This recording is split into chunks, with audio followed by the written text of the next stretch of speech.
James Jordan, representative of the U.S., the Associated Press Agency, please.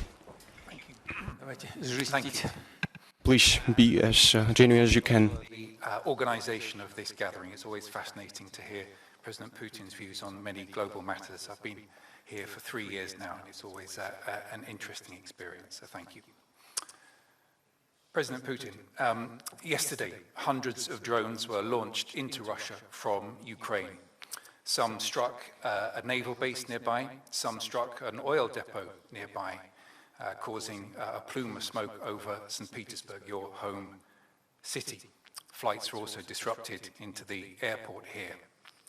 More broadly, the Russian economy has dipped recently.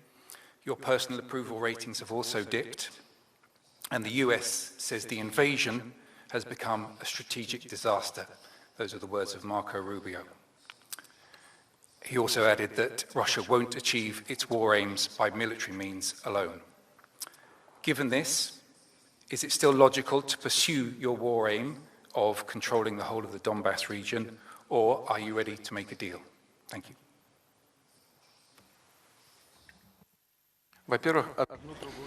Thank you very much. One thing does not exclude another. We can control the whole Donbass region, and we can strike a deal. One thing does not contradict another. Why would you think that it does? You have referred to a statement of Marco Rubio. He's a very serious partner, and we stay in contact with him. Recently, I think he gave a speech in the Senate or in the Congress. As far as domestic policy issues go, it is a complicated situation. Someone supports him, someone attacks him.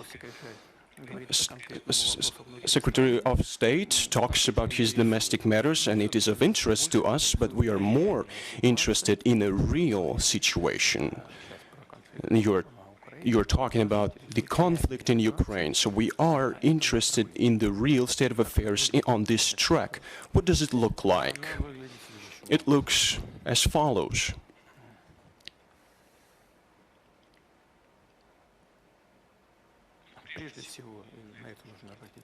First and foremost, one should pay attention to it. The Russian armed forces are advancing along the whole line of contact. There is no place where we would not be advancing.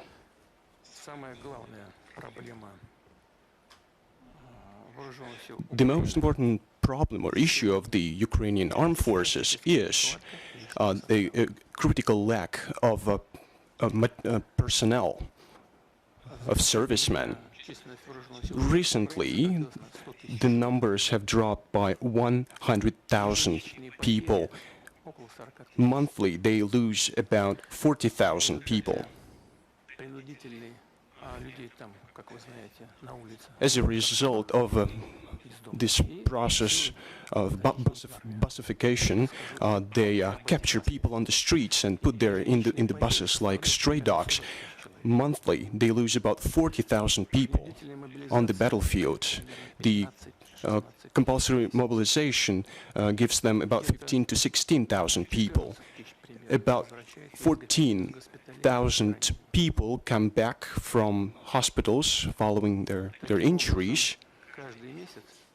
As a result, each month they lose about 10,000 people, plus about 20,000 people are deserters.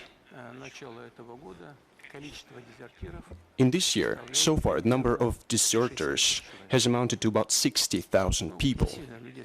Well, they drafted them in a compulsory manner, so no one wants to fight in Ukraine. The official figure is 200,000 cases have been initiated on the fact of being a deserter.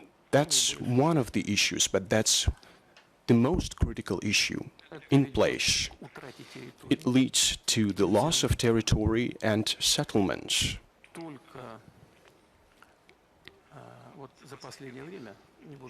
Recently, and I'm not going to give you the exact number of settlements because I'm afraid I can make a mistake, but about 2,000 2,440 square meters of territory was captured by the Russian armed forces. We advance on a daily basis. You talked about the Donbass region. The Russian army, the Russian Federation has full control of the Lugansk People's Republic. And it has also acquired control of about 85% of the Donetsk People's Republic. Until recently, Ukraine used to control 25% of the territory. Now it controls about less than 15%, 80% of the Zaporozhye region are under our control, and this process is progressing every day. Of course, Western sponsors are supplying great numbers of drones of different models, long-range drones to Ukraine. Some are able to penetrate our air defense systems. But Russia has an effective and efficient air defense system. Of course, we have to update it, to modernize it, to strengthen it, but Ukraine does not have the system at all. They have separate components of this system, but they don't have the system as a whole. They have Patriot systems and other systems, but there's a great lack of them. But they don't have a unified system in place. They don't have any strike capabilities, the likes of which Russia has. I'm talking about hypersonic missiles, cruise missiles, land-based, sea-based, air-based systems. I'm talking about all of them. And there's another thing that is maybe the most important thing that I'd like to talk about. The Russian people is full of patriotism and is willing to do everything for the victory. That's the main prerequisite for achieving all the goals and tasks of the special military operation.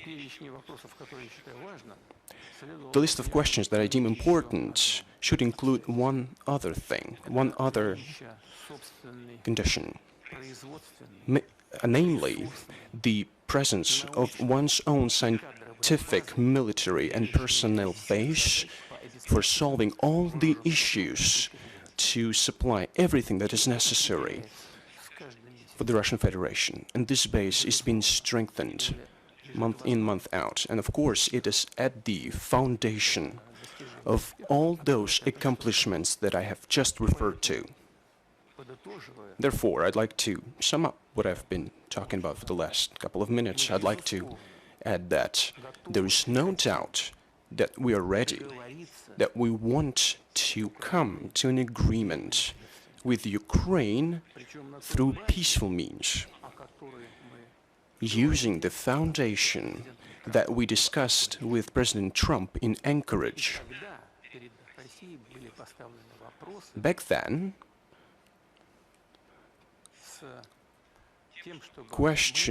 we received questions whether we could agree on a compromise, and we discussed it in Anchorage, and Russia agrees to the compromise that we talked about in Anchorage. Important is that the Ukrainian side agrees to them as well. Then the conflict would peter out naturally and very fast.